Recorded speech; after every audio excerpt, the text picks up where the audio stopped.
Good morning, good afternoon, good evening. This is Alan Burgos from the hashtag Walk with Lunch channel. Welcome and welcome back to our channel. Friends, if you are not yet subscribed to our channel, please do it so now so that you can be a part of this growing family.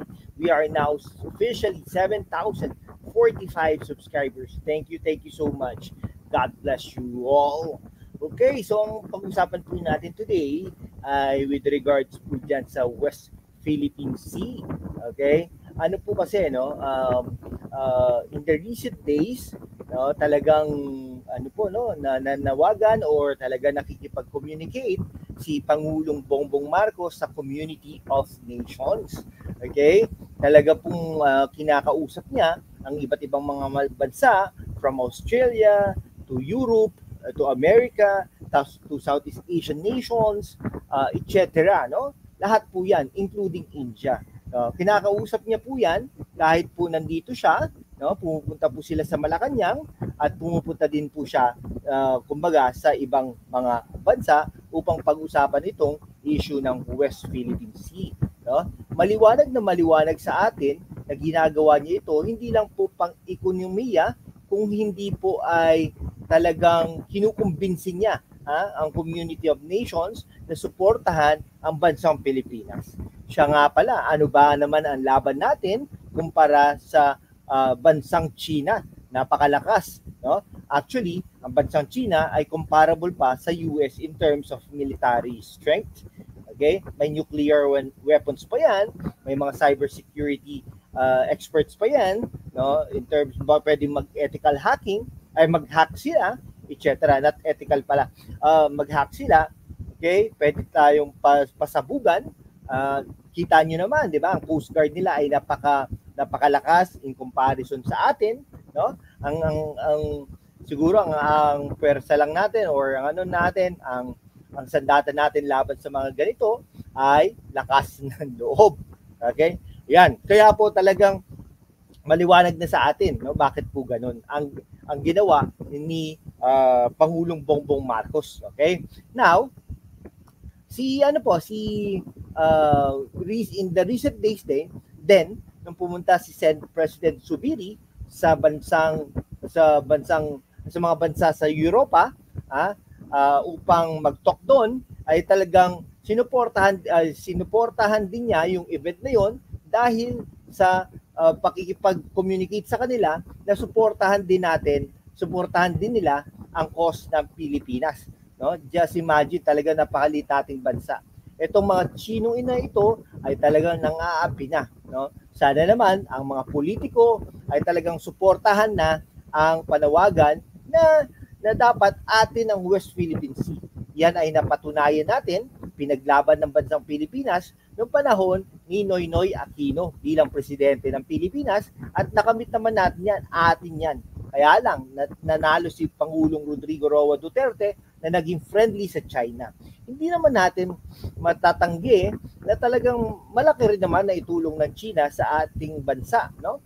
Sa pangunguna nga ni President Xi, no? Talagang kinaibigan ni President Duterte, ni President Xi, upang makakuha naman tayo ng ating mga benefits, no, sa bansang China, no?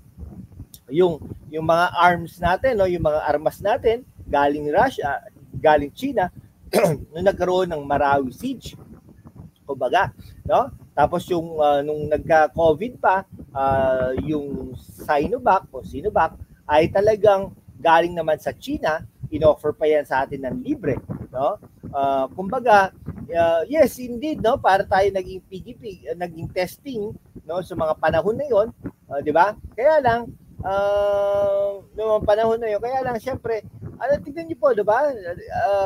Yung mga naturukan ng Sinovac na 'yon ay naka-survive naman kahit papaano, no? Nakakatakot yung mga panahon na 'yon na hindi natin alam ang mga darating na bukas, no? Grabe, no? Nawabalitaan natin sa Facebook na marami nang namatay dahil sa COVID, no? Minsan nga hindi na tayo nagpe-Facebook noon dahil sa mga balita na ganyan, no? Hindi natin di ba? Mga panahon na gano'n, no? Walang sigurado, pero nandiyan po ang China, dineliver po yung mga milyon-milyon milyon-milyon na worth ng mga Sinovac, no? Yung bansang Amerika, nung later on na lang nagdo-donate yan, pero kukunti pa lang, syempre, inuuna nila ang kanilang mga citizens, no? US citizens, kasi naman, napakarami ring namamatay sa US at that time, no? Ang virus daw yan ay galing sa bansang China, pero syempre, hindi naman natin maalis yan dahil ano po tayo open ano po tayo, no? Open world, kumbaga, no? Parang, nagano po tayo, no? Parang free po tayo to travel the world, no? Kung may passport tayo, kung may visa tayo, etc., no? So hindi naman natin maiaalis yun, no? So yung March of 2020, 4 years na pala, no? 4 years na po yan na nagkaroon ng COVID, no? Pero thank God, no? Talagang nakasurvive naman po tayo, no? Each one of you, maraming salamat po dahil nakasurvive naman po tayo. Kaya po itong dalawang leaders natin, no, si Pangulong Bongbong Marcos at saka si Senate President Supiri ay talagang humihingi ng suporta sa community of nations para naman ipaglaban ang bansang Pilipinas, 'di ba? Kasi mahirap din po no, yung mga Southeast Asian nations, no, yung mga supporters natin from India. Ayan. Okay? From India, no? From Pakistan, from Indonesia, from Malaysia, okay? Yung mga yan, no? From Thailand, from Sri Lanka. Yung mga natin sa Middle East. Okay, please do support the Philippines, no? With this cause. Mahirap po yan kasi tignan niyo po baka biglang atakihin tayo ng China, wala tayong kakampi. So para forward-looking din ang presidente ng Pilipinas, no? Sabi ni Pangulong Bongbong Marcos, ayaw natin ng gulo, pero hindi po tayo coward. We will not yield. No? Mahirap yun, harap-harapan. Mahirap sa presidente yun, no? Kahit kayo ang presidente, no? Harap-harapan, no? Magdadala kayo ng supply mission sa BRP Sierra Madre. Tapos ganun ang gagawin, di ba? Hindi maganda.